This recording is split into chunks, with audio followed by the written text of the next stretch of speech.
Welcome, everybody. My name is Stina Cowan. I am the Educational and Cultural Programs Manager here at the National Nordic Museum, and I am so pleased to welcome you all to this book talk in our series, Meet the Author. Today, we're going to discuss the book A Fist or a Heart by Kristín Eiríksdóttir. We're so happy to have you here. We also have Larissa Kyzer here, the translator, as well as Gabriella Page-Fort. And this, of course, is moderated by our one and only Elizabeth DeNoma. We are so thrilled about how this program has grown and happy to have so many with us today. I do want to mention that the museum is scheduled to reopen on February 18th. We are so excited about that. We are following all guidelines and to ensure health and safety of everybody. And if you plan or when you plan to visit the museum, make sure you make a reservation online, as we only allow a certain number of people to enter at each time slot. At the end of today's talk, we are leaving room for questions. We ask that you post those questions in the Q&A function on your screen, and we'll get to as many of those as possible. And if you think of questions during the talk, feel free to type them in while during the talk.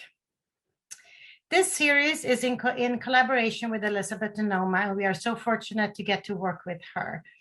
Not only is she moderating these events, but she's also a great expert on international literature and Nordic literature especially. And this has allowed us to host the most current and interesting authors, and today, of course, is no exception. Dr. Elizabeth DeNoma is the founder and editorial director of DeNoma Literary Services, and in addition to her work as translator and editor, she regularly leads panels on international publishing events such as the London Book Fair and Frankfurt Book Fair. So with that, I'm going to hand this over to Elizabeth. Thank you all for being here. And if you're in Seattle, I hope you can enjoy the snow this afternoon because we have plenty of it. Welcome. Thank you, Stina, and welcome everyone.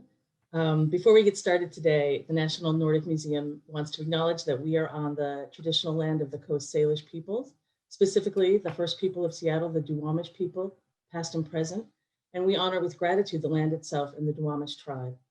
This acknowledgement does not take the place of authentic relationships with Indigenous communities, but serves as a first step in honoring the occupied land on which we live, work, and play.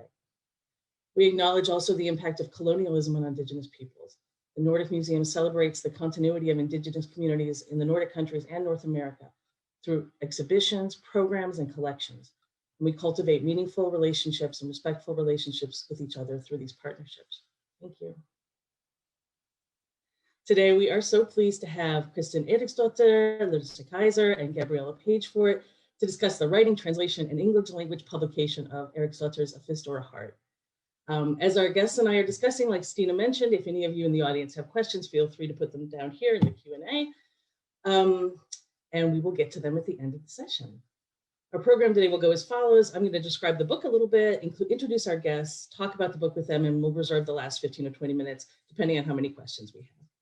So, to the book.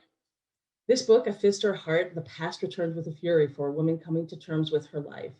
Elín Jónsdóttir lives a solitary life in Reykjavik, Iceland, where she makes props and prosthetics for theatrical productions and Nordic crime films. She's in her early 70s, and she's recently become fascinated with another loner, Elín Alsdóttir, a sensitive young playwright and illegitimate daughter of a famous writer. The girl has roused maternal feelings in Elín, but she has also stirred discomforting memories long packed away. It turns out that their paths have crossed before at a pivotal moment for both of them. They have a lot in common: difficult childhoods, trauma, and being outsiders who found space to breathe in creative expression. Yet the more Elín tries to connect with a young woman and unbox painful memories, the more tenuous her own grip on reality becomes. A Fist or a Heart is a gripping, artfully interwoven novel of power, secrets, and isolation by one of the most bracing and original voices in Iceland today. The author, Kristín Eiríksdóttir, is an award-winning novelist, short story writer, poet, and playwright from Reykjavik. Kristín has published 8 books and had 3 plays staged. Her short fiction appeared in Best European Fiction in 2011. Her novel in English, A Fist or a Heart won the 2017 Icelandic Literary Prize, as well as the 2018 Icelandic Women's Literature Prize, and was nominated for the 2019 Nordic Council Literary Prize. This is her first novel to be translated into English. Translator Larissa Kyzer is a writer and Icelandic literary translator. She was the translator in residence at Princeton in the fall of 2019, where she also teaches undergraduate workshops on literary translation. Larissa is co-chair of PEN America's Translation Committee and a member of ÖSS, an Iceland-based international literary collective, and the American Literary Translators Association. Her translation of Kristín Eiríksdóttir's A Fist or a Heart won the American Scandinavian Foundation's 2019 Translation Prize. In her spare time, Larissa co-organizes the virtual Women Plus in Translation reading series, Jill. Also with us today is editorial director of Amazon Crossing, Gabriella Page-Fort, who acquired this book and many, many others for publication in English. Her list includes award-winning authors and bestsellers from around the world, including Laura Restrepo, Jahari Ravalasan, Dolores Redondo, and many more. So welcome. Thank you for bearing with me through that long introduction. Welcome, Kristín. Welcome, Larissa. Welcome, Gabby. I wish we could be together in person, but it's nice to see your faces, even at the Zoom distance. So where do we find each of you today? I'll start.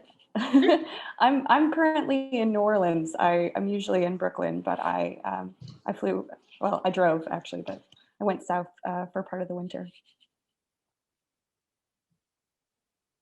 Kristín, where are you today? Hi, I'm in my home. Hi, nice to see you.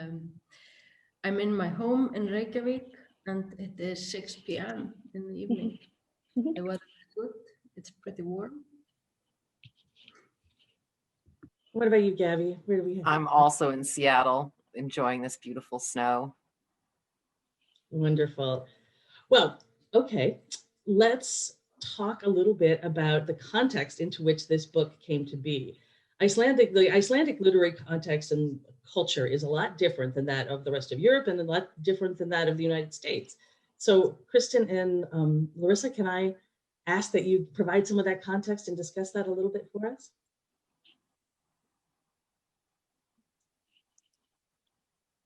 Would you like me to? Yeah, I'll start. Yeah, sorry, I think that would be good that you actually started with it. Okay. You fill in the blanks if I miss it. So, I mean, my experience, I came to Icelandic literature, or I came to Iceland through Icelandic literature, I should say. I had never been to the country. But I read about this place that was really obsessed with books and had, I think a lot of people know about the Christmas book flood. And so I was really taken in by all of that. And I have to say, it's not just empty promotion. People really do talk about literature in their daily life in a way that I haven't experienced in other places. There's also a lot of institutional support for literature, and that's both like translating into Icelandic and translating out of Icelandic. There are authors' salaries, which I still find amazing. And yeah, it's just literature is treated as a really fundamental part of the culture and a way to keep the language alive.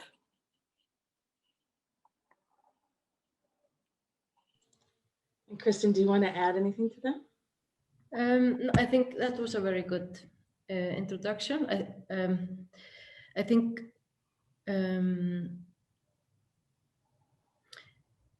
if you're curious about sort of why it has come to that,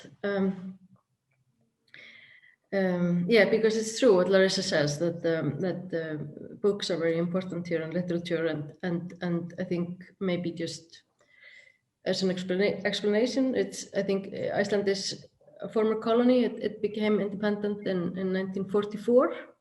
So, and also we have our own version of Nordic language.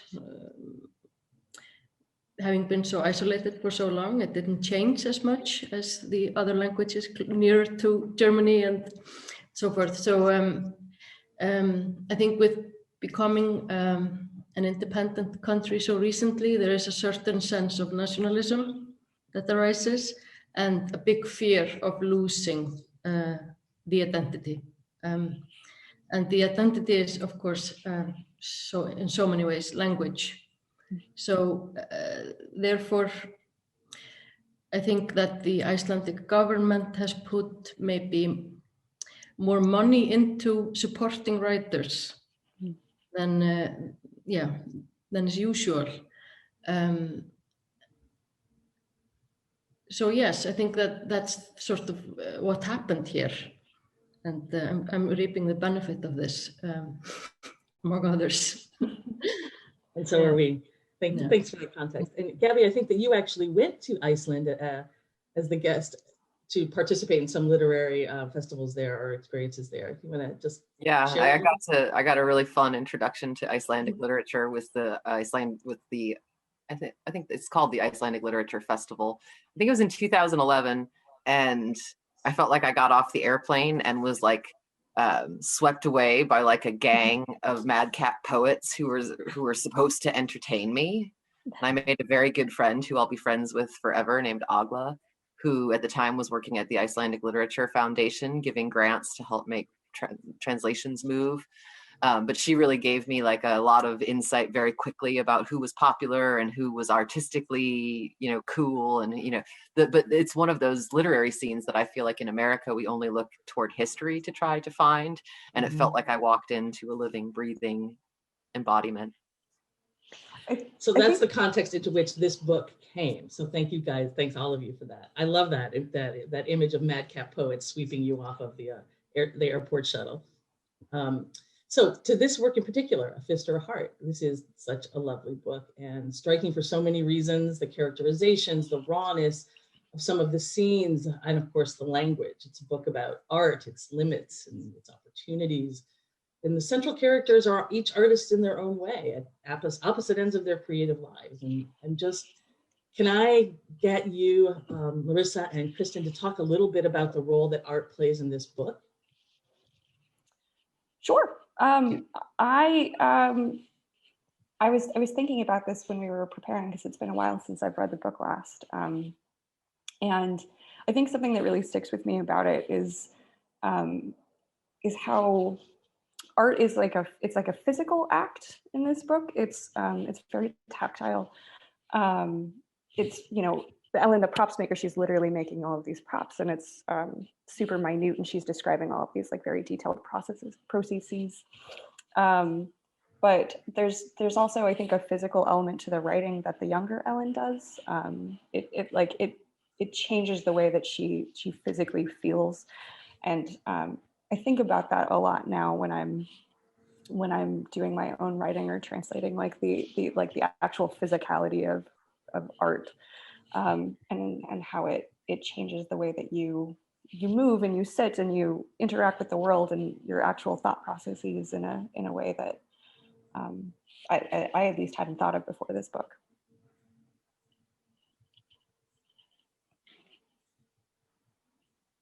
I think the reason why I choose this setting and the characters being artists is because it's what I know, and also because I studied visual arts. So and what you study, I think, really affects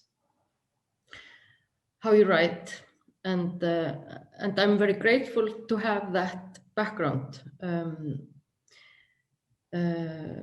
I studied here in Iceland and then also in Canada, and what I did was mostly drawing and painting, but also some sculpting, and I was very torn between what I should do, if I should continue with visual arts or if I should write, and I was doing both, and it was a little bit back and forth, and I think I eventually sort of just started writing more than doing the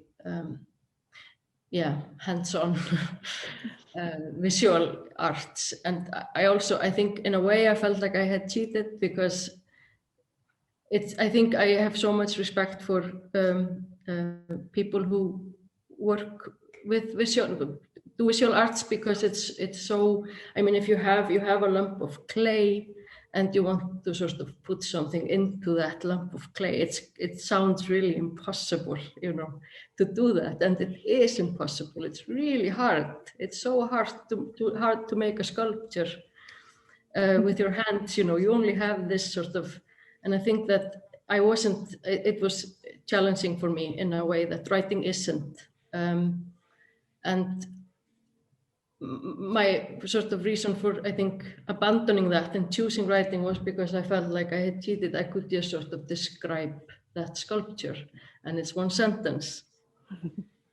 So that's sort of where I'm coming from. It's sort of like, I know it's not the same, you know, I know it's not the same, not at all. But that's sort of what I tell myself. And therefore I really enjoy writing about people who are actually doing those things with their hands. Yeah, and I continue to write about this setting. It really interests me. So I wouldn't sell yourself short. I wouldn't sell yourself short. Like there's like I mean, I know what you mean. Like if it feels like it comes much easier, but like I think like the fact that it like comes so easy is like there's a flip side to that, and yeah, I think there's a lot of shaping. I tend to talk with my hands, so I think that, but like I think like there's a lot of shaping to writing too.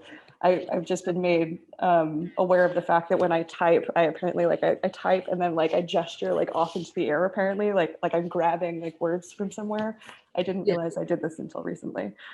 Yeah, exactly, and I think also it's sort of like how you think and write. I think you know it's you know. I mean, language itself, of course, like a sentence is a drawing in a way. It is, and also sort of colors and textures. And I think all writers they work with the visual part in some way, and the three-dimensional. You have to have those senses, otherwise it's just flat. So yeah, that's also true, Larissa. Thank you. Yeah, that's it's a really tangible aspect of this book. So many of the characters featured are artists in one way or another. They're playwrights, they're actors, they're sculptors, or they're making these things. It also seemed to me when I was reading it that there's this, at least for the two primary characters, this difficulty in connecting with other people. And they try to connect through their different media, their different art forms.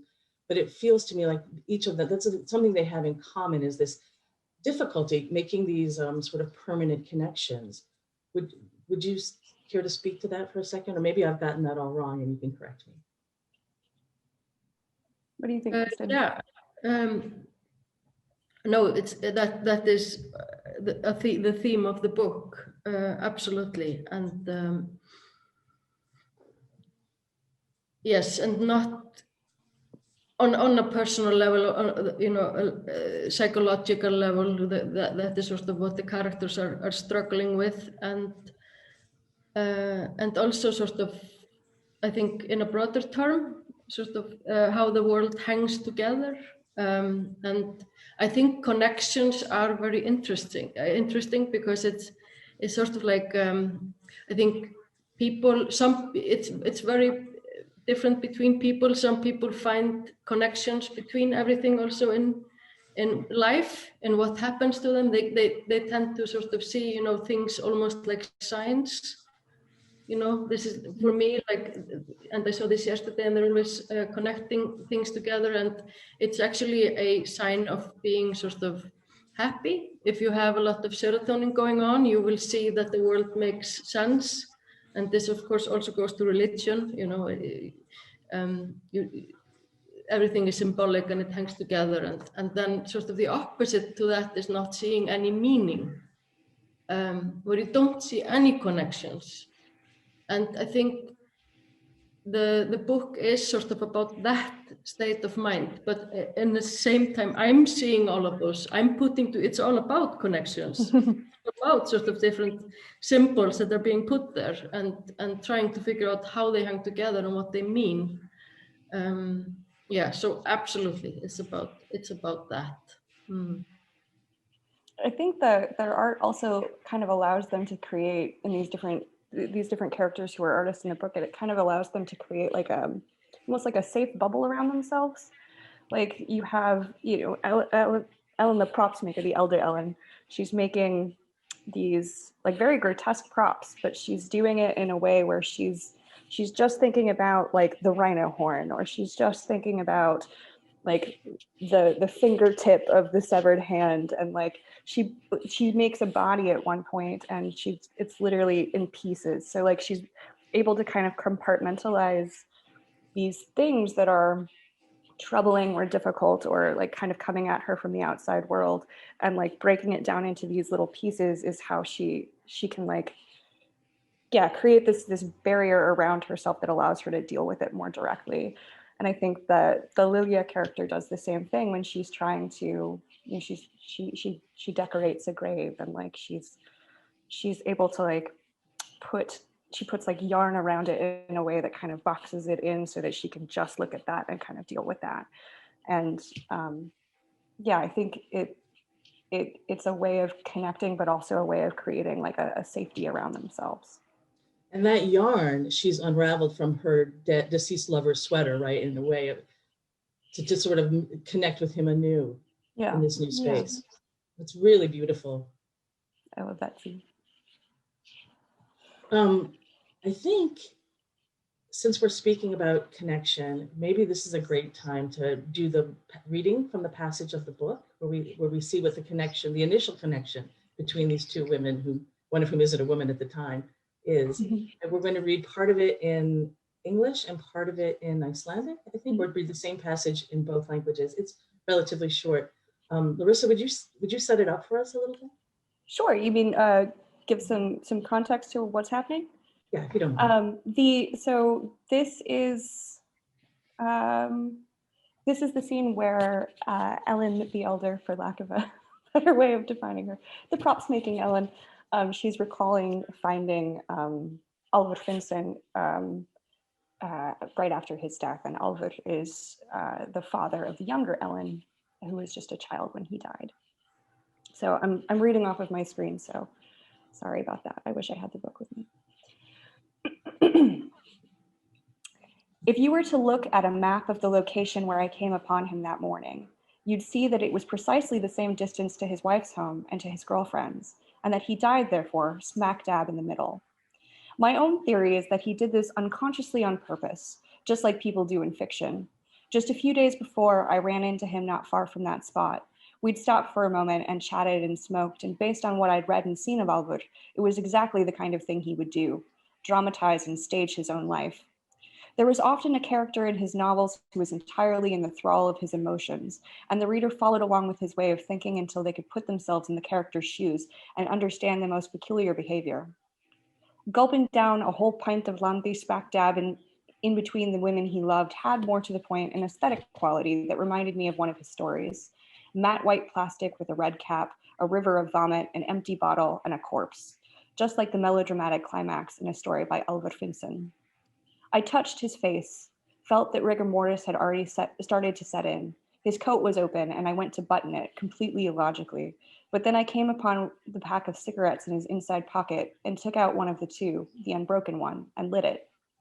Bless you, dust, I whispered, and felt his presence, felt how he swirled, drunken and free, and blended with the smoke from the cigarette. When I closed his eyes, I saw how he shifted, earth and man, and earth and man, and earth and man, in a flash in my mind's eye. The scene never ended. It played out before me on an eternal loop. Trauma is, of course, nothing but an enchantment. I saw Lilia. She came walking around the corner with a little girl in her arms, in a shearling-lined suede coat, and the little girl not but 2 years old at the most, wrapped in a mottled blanket and hanging on to her mother with red splotches on her cheeks and bareheaded in the cold. I walked determinedly toward them and took Lilia by the shoulder. I'm searching, she said, and looked over my shoulder, saw Alvur, and called out. Come with me, I said. We have to call an ambulance. Is he asleep, she asked, and I shook my head, reminded her of the little girl by saying hello to her. Aren't you a pretty little girl, I said, and then Lilia handed her to me and walked over to Alvur. She was cold, and I stuck her under my coat, and her mother's howl sliced through the stillness of the night, rousing the residents of the neighborhood. Oh, that's really beautiful. Thank you so much for that, Larissa. And Kristín, are you going to read the subsequent passage, or are you going to read that passage again for us in Icelandic? I was just going to read a little bit of it, Okay. just to let you hear, but I'm not going to read for very long. Okay.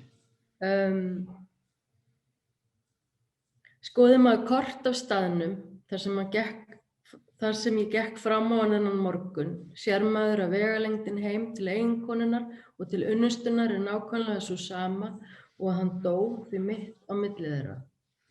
Samkvæmt minni kenningu var það ómeðvitað viljandi, einmitt eins og skáldskapur Bara örfáum dögum áður hitti ég hann ekki langt frá þessum bletti. Við stöldruðum við og spjölluðum og reyktum og miðað við það sem ég hafði lesið og séð af Álfi var þetta einmitt eitthvað sem hann gerði, dramatíseraði og sviðsetti líf sitt. Í sögunum hans var oft persóna sem var gjörsamlega á valdi tilfinninga sinna og lesandinn fylgdi þankagangi hennar þar til hann gat sett sig inn í og skilið undarlegasta háttalag. Thank you so much for that. It's lovely. I love the rhythm of the Yeah, yeah, me too. I love Icelandic.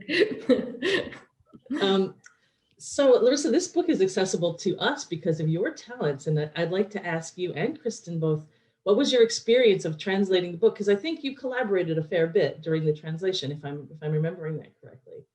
And how do you go about capturing this distinctive voice? I mean, it was a process, and I think getting the voice. I had translated a full book before, but I did it over a long period of time, and that wasn't a book that was intended for like a large scale publication. So the stakes were different, and I really loved this book. So it was something that I really wanted to do justice to, and I was lucky enough to be able. Like, it's not a given that the person, I translated the sample of this book, and it's not a given that the person who translates the sample gets to do the full translation. So I was very lucky that Gabby had faith in me. But I think there was a lot of pulling back that I needed to do. I realized in the course of writing this that I have maybe a more, not flowery precisely, but like I use a lot of words that have a higher emotional pitch, and I was trying to pull back the book so that the emotional level and the humor was a little more nuanced and a little more subtle. I had made it quite dramatic at points that it got a little melodramatic in some of the earlier drafts, and that was where it was really helpful being able to work with Kristín and get a better sense of a word that I thought was, hyper dramatic in Icelandic was actually didn't have the same emotional tenor that I thought it did. And I would send her like 50 pages at a go and had notes on it, and then she would send them back, and then we would have conversations about it. And I learned a lot. I learned a lot about English. I learned a lot about Icelandic. I learned a lot about the book.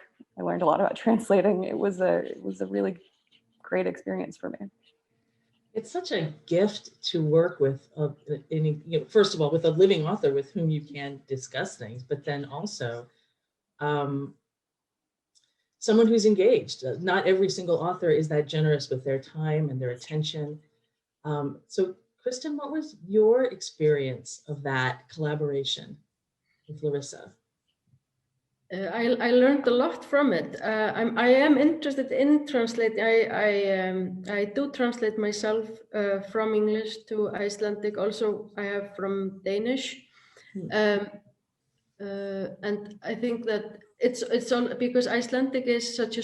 I mean, it's a big language. There are a lot of words in Icelandic, but it's spoken by few, and English is such an incredible language. It's so big, and I oftentimes Icelandic changes very fast, and like languages do, of course. But now I think in the past years I've noticed that sometimes I'm writing in Icelandic and I need to look up the English word, So I'm trying to say something in Icelandic, and I know what it is in English, but it doesn't really exist in Icelandic.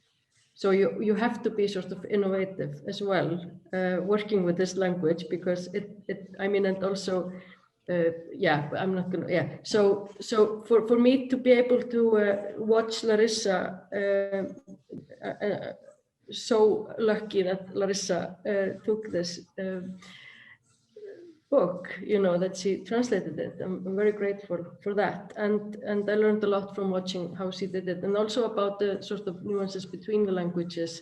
And I also realized that Icelandic it's a very rough language. You have all of these phrases that if you look at it from the outside, it looks very harsh. It looks like it's a very, and sort of you don't think about it because it's not just a way of speaking. But if you actually take the image, if you look at what the sentence is actually describing, it's really disgusting sometimes.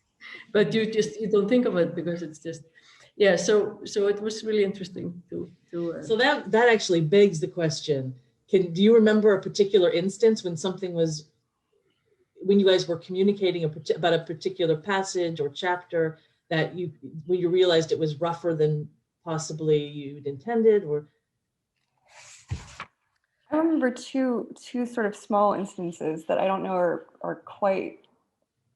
It's in the right vein, but I had there's a really funny passage at the beginning where Ellen says something about that, like she finds this plant behind the TV, and she says it was like David Attenborough had taken a shit behind the television.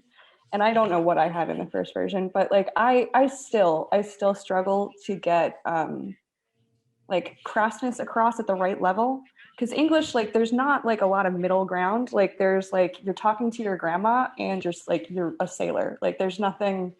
We don't have like all of these like little things in the middle. But like Icelandic also, like the swear words to me sound very cute when you hear like because you're like, oh, the devil, and it's like, well, that doesn't sound hard. Like I just don't know how harsh things are. So I don't know what version I had of that at the beginning, but I said something about like, oh, it might sound like a little crass in English, and Kristín wrote back, she's like, she is crass. It's like yeah, of course, like great. So that was one that I undershot. And then I think there's a description of somebody. It's like being like, it sounded like he was being devoured by wolves or something, and there was like screaming noises it's a performance art piece that's being described. And I kept saying that if you were getting like, if you're getting eaten by wolves, you're going to make some pretty intense noises. And then we figured out that there was like an idiom that I wasn't getting, it was just a way of saying, I don't remember the exact wording. This is a less good anecdote, but it was just a way of saying that like he was like being like, oh man, do you remember this, Kristín?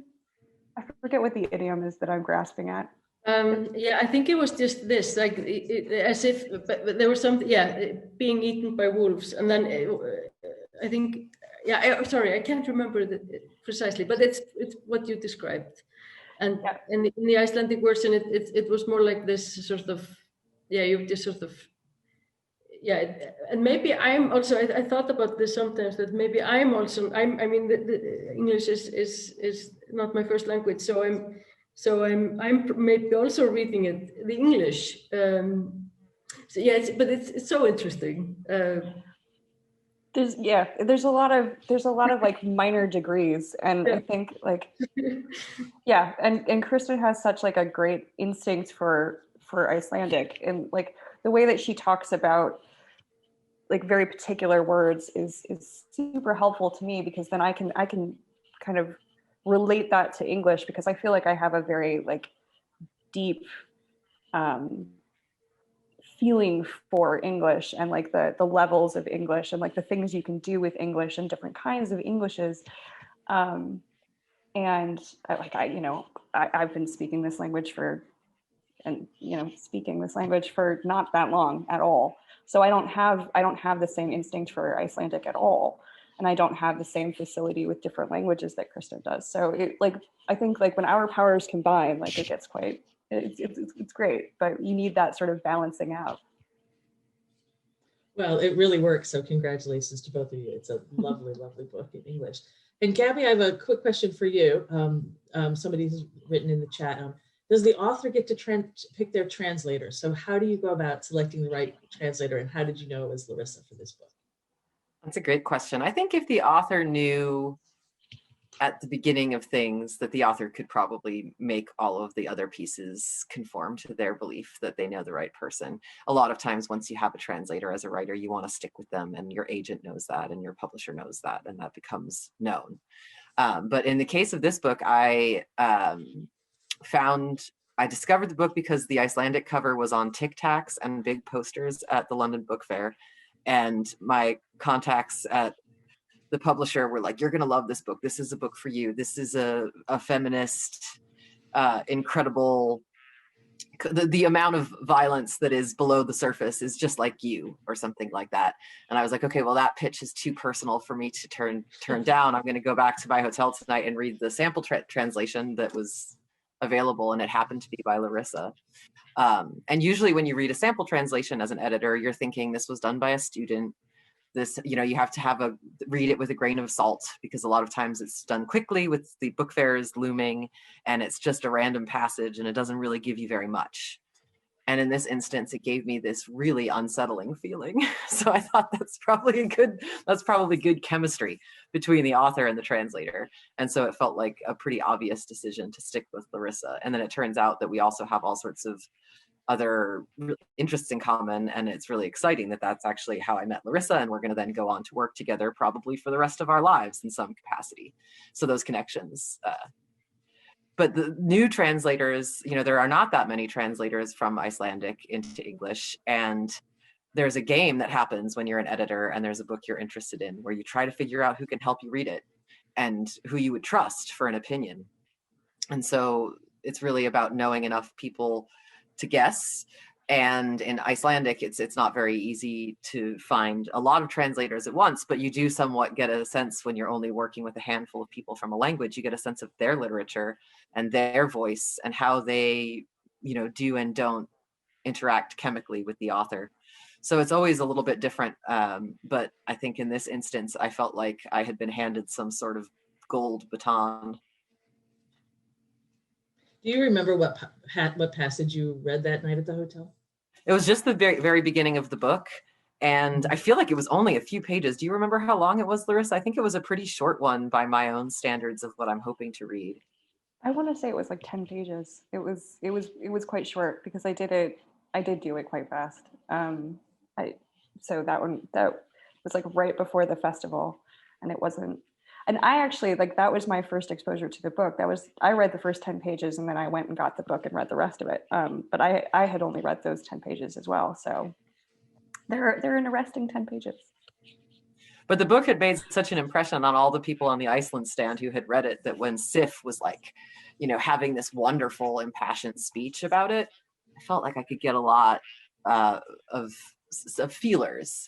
And the first 10 pages combined with that, after having read the whole book, feeling that I was getting off of other people, was very intriguing to me. And the mystery, sometimes the mystery works against a book, and other times, I think, Kristín, might sound like a fangirl saying this, but I think you're wonderfully mysterious. I feel like your writing and your person are both wonderfully mysterious, and your characters each sort of keep something about themselves wonderfully mysterious.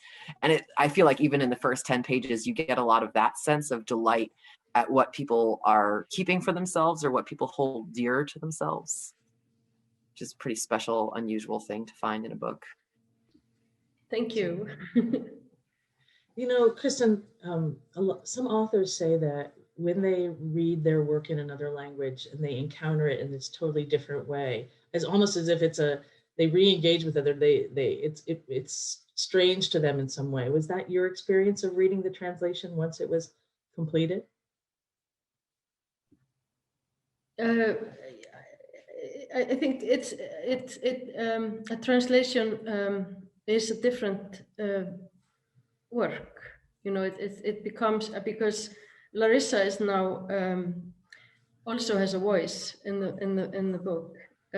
So it can't be. I mean, in the Icelandic version, it's just me and my editor, of course. But in In the translation, it's me and Larissa.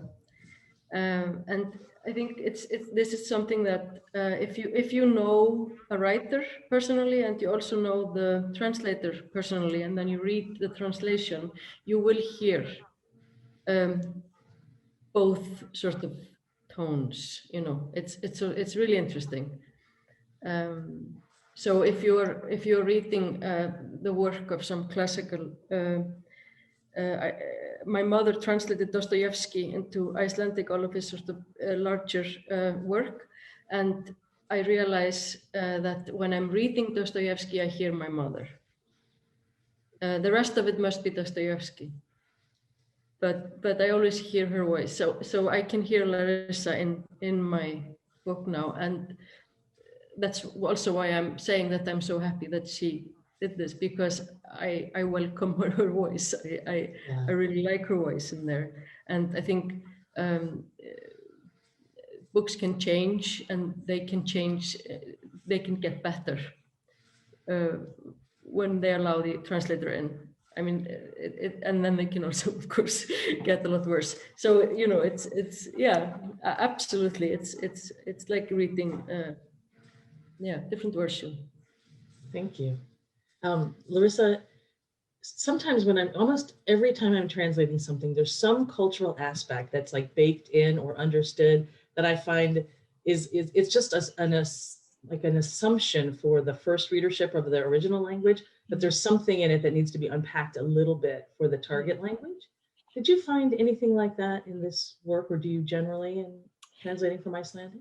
I often do. I think Icelandic literature is really interesting in that it's hyper local. It's like the authors are writing to people that they literally know, and or you know have encountered, and like when you read any descriptions of locations in Icelandic novels, they're always extremely detailed, and you can walk from like said corner past said house, and it's always extremely detailed because everybody knows what you're talking about. So the location descriptions, like if you fiddle with like where a certain bookstore is, like that's just going to drive everyone insane.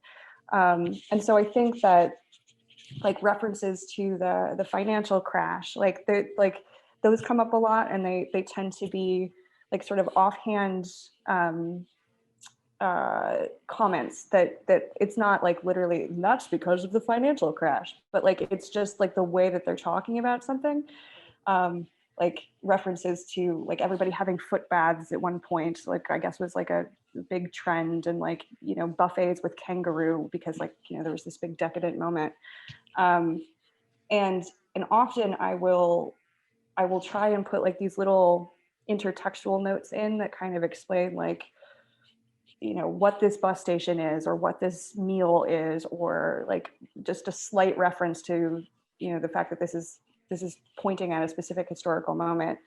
I don't remember off the top of my head there being that much of that in this book. Like this book, it is very much in Iceland, but it also, because it's such an interior novel, I think that there's less about, and these characters are so inward looking and so isolated, like you don't necessarily have all of these societal connections that are being referenced. I think that the absence of certain familial ties reads in a very particular way in an Icelandic context because everything is rather family based. Like holidays are super familial in a way that you don't see here, for instance, even like everybody gets together on New Year's and hangs out with their grandmother and sets off fireworks. And if you don't have that, like I feel like that has an impact to an Icelandic reader in a way that it wouldn't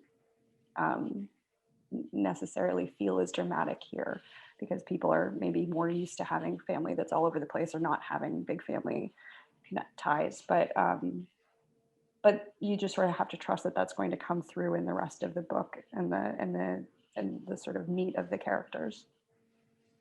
It definitely does. That's a great example. Thanks. So Gabby, if I could turn to you for a second, you're instrumental in getting this book published in English. Would you mind talking about, I mean, you've talked about what appeal to you about the book? What was the process like of getting it published in English, and what was the response here? And then I'd like to ask Larissa and Kristín too, like what was the response like for you for English language readers? Start with you, Gabby. Well, the prize laurels really, I think, helped a lot to make my colleagues who are always a little bit skeptical when I bring things that are of questionable reality. I think there's a lot of expectation in American fiction that there will be a very straightforward plot that everyone can see a million miles away, and that as they're reading, they will feel smart because they'll know that this is the part in the book where this happens next. And, you know, maybe there'll be a slight difference, but there's comfort in that familiarity. And one of the things I love about Icelandic literature is that there doesn't seem to be quite that same tight grip. There's a surrealism allowed. And this book has a little bit of a loose grip on reality. And I think that I felt comforted by that. But when I tried to pitch that to the marketing team, I think I had to really give them a lot of examples of, you know, they wanted me to pin it to a different category, and there wasn't a very easy way to do that. So I think it helped a lot that the book had been so well received in Iceland and had done, you know, the thing that Nordic books do, where they fly around the Nordic countries and prove themselves very quickly in other marketplaces. And the publicity team was really like, once they read the book, they couldn't believe how good it was. And they were so excited that they scheduled an internal book club with all of Amazon Publishing's editorial and publicity folks to read the book and talk about it. And everybody at the end of the session, I was really upset because there were all these like, I don't know if this is the kind of book that we do. There were like all these like brand questions that I thought were weird. And at the end, everybody was like, congratulated me on having succeeded at acquiring a book this hard and special and uncategorizable. And then I think the critical reception has echoed that. And I think especially the prize that the translation won underlines that. There's a stylistic blend, there's poetry within the book, there's definitely theatrical elements. And I think when you were talking about the sculpting, I was thinking about how much the shape of the book is essential to the reader's interpretation of the book. And I felt really rewarded that so many critics and readers had that response and understood that and didn't feel like it passed them by.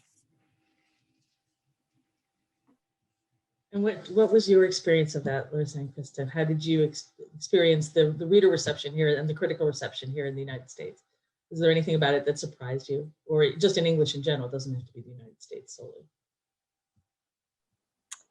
For me, I found that I was really surprised and also really pleased that you know, my mother read this book, and this is not necessarily the kind of book that I would expect my mother to read. And my grandmother read this book, and same thing. Like, this is it's a difficult book, and it doesn't, as Gabby says, it doesn't like lay everything out for you. You just sort of have to sink into it and let it kind of take you. And I have been really delighted that the people who have read it have been like, have had such similar reactions, but they have such different tastes. And I think that there's a lot in it that like a lot of emotional material in it that allows people to connect with it in different ways. And it feels, I think it strikes a chord with people because of that breadth. And Kristín, what about you? What did you make of the reception that your book got in the English speaking world? I'm pleased to be invited here. I'm very happy to be invited and that, yeah. To be honest, I don't really know, so I feel very far away from being. I'm just in Iceland, and yeah, I'm very happy to be here. And also, I have been different places to talk about the book, and yes, I've had some very nice conversations with English-speaking people about the translation, and that has been good. Yes. Great. Well, we have might have made a little more sense if the tour was happening. We had all kinds of fun events that were looming that COVID canceled, but we missed out on some of that palpable experience of your English fans. Yeah, there's been a lot of that this past year. We have a number of questions from people who are with us today, so I'm going to throw some of them out there, if that's okay. I think this one is for you, Kristín. Can you describe your process in writing this and your other work, from the inception of the idea to how you structured it? You touched on this a little bit earlier, but I think they're asking about your writing process.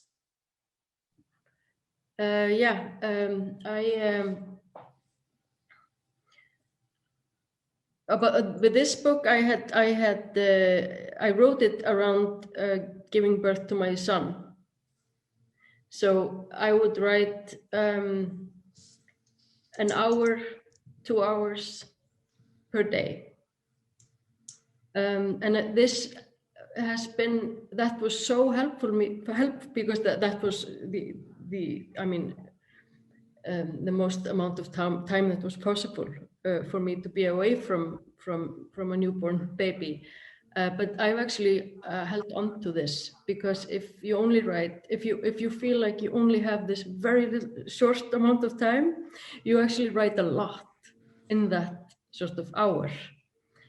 So that's something that I have actually continued to do. You know, I make sure that, you know, I have this sort of holy couple of hours. And it happened very fast. I wrote it very fast. And I think you can also sort of sense that in the book. And I think I could have probably just spent a lot of time sort of polishing it and working on it, but I didn't. It just sort of came and it wrote itself. I don't structure in it's not premeditated. It just sort of I'm thinking very structurally.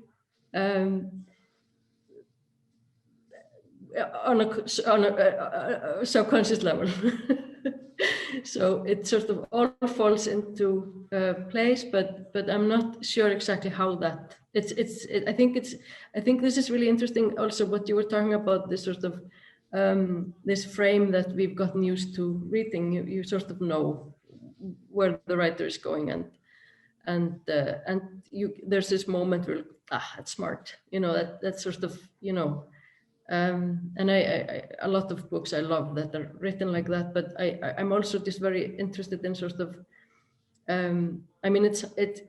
this structure is within us from all the material that we get is in the same sort of old Greek way, you know. And then to actually sort of have your own compass where you're sort of following your own sort of, you're just kind of allowing yourself to wander and to, you know, drift, and then trust that the frame is there. You know, everyone has this frame. It's, you know, I think the word is inept. Is that the word? Innate. Innate. Thank you, Larissa. Yeah. Yeah, exactly. It's just there. So I think it's interesting to just sort of trust that, you know, pieces will fall into places. And they do, and you can feel the connections throughout your work. Yeah, and that's how I work in general. That's sort of my approach. So if I start, I don't try not to overthink it. Thanks, Larissa. There's a couple questions here about how you learned Icelandic well enough to be a translator. I worked really hard at it. I lived in Iceland for 5 years. I started studying online in a program that I think has become a lot more robust since I was doing it, but at the time was a little bare bones. And I thought that I had learned all sorts of Icelandic until I got to Iceland and realized I couldn't say like anything. And so, yeah, I was supposed to start in the BA program for Icelandic as a second language, but they make you take a test to prove that you know enough Icelandic to be taught Icelandic. And I actually failed that test. So I went into the sort of remedial, like crash course Icelandic my first year. And then I started working with kids, which was a brutal sometimes, but very useful process.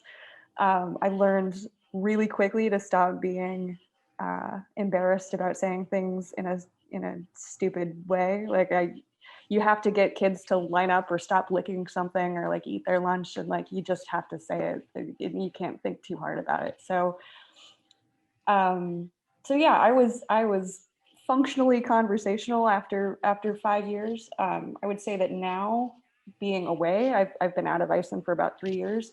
My spoken Icelandic is rough,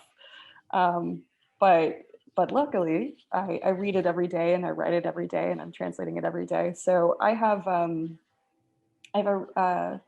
think I'm probably getting better in terms of like my reading and writing skills, but it's a constant learning process and it's something you have to keep maintaining. And I'm working to find ways to get my spoken language skills like back up to snuff. But you know, it's some days you're on and some days you're not. So like the last time I was in Iceland, I had a day, I think I had like an argument about global politics in Icelandic and I felt so great. And then the next day I went to the grocery store and asked for a bag and I couldn't get it because they didn't know what I was saying.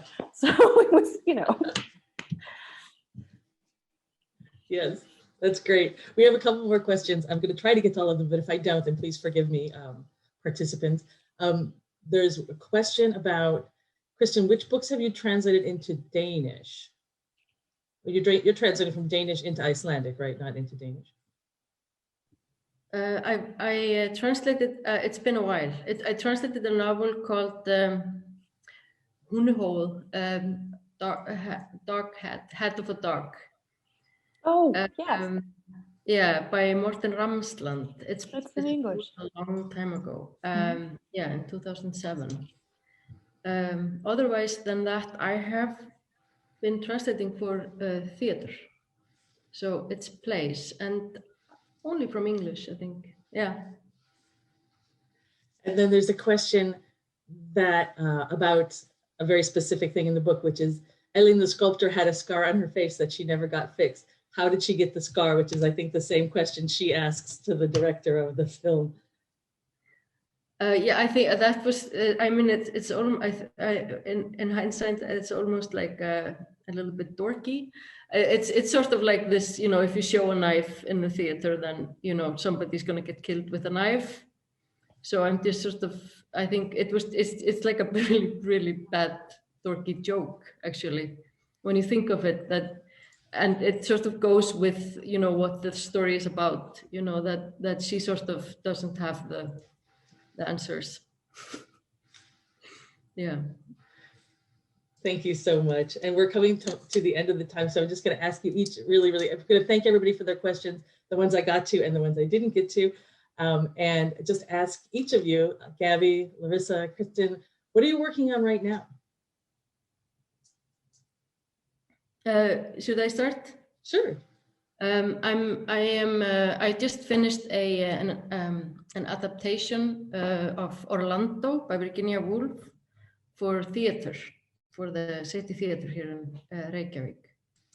So very excited. That sounds amazing. It's been so good to spend time with Virginia Woolf. It's been lovely, and I'm working on a novel. It will be out in 22, I think. Yeah, rather than. We'll look forward to it. Yeah, me too. Thank you. Larissa? I'm always puzzling together lots of different projects. So I'm working on a lot of short stories for an anthology that's coming out about, actually including a short story of Kristin's, an anthology of short stories set in Reykjavik that Comma Press is doing next year. And I'm working on some experimental poetry, and I'm working on a novel, and I've got all sorts of stuff coming my way. So just cool. there's so much Icelandic literature, so let's just keep getting it out there. Wonderful. Well, we'll look forward to seeing what you come up with next. And Gabby, what's on your plate right now? What are you working on or reading right now? You know, I'm going to bounce it back to Larissa because I just read a sample for a book that she did about the volcanoes. That's like such a page turner. And I read it yesterday and feel so grumpy that I don't get to spend my snow day finding out exactly what happens next. That's awesome. That was a lot of fun. Thank you so much. And I'll just have a couple of closing comments. Thank you so much, panelists. It was lovely to connect with you today. Thank you for having us. Thank you so much. If there's anyone who hasn't read A Fist or Heart, you can pick it up at the National Nordic Museum, which is physically reopening in line with our state guidelines on February 18th, just a few days. You can also order it through the website for the National Nordic Museum. In our next session of Meet the Author, we'll be talking about the Copenhagen Trilogy by Tove Ditlevsen with translator Michael Goldman and University of Washington professor of Danish and Scandinavian Studies, Mariana Stekke Hansen. In closing, please consider making a donation to the National Nordic Museum through their website if you're in a position to do that. The programming they put together is so consistently impressive, including the Nordic Lights Film Festival next month, which I'll be attending, and I hope to see you there. Thank you all so much once again for taking part in our session today. So nice to see you. Bye.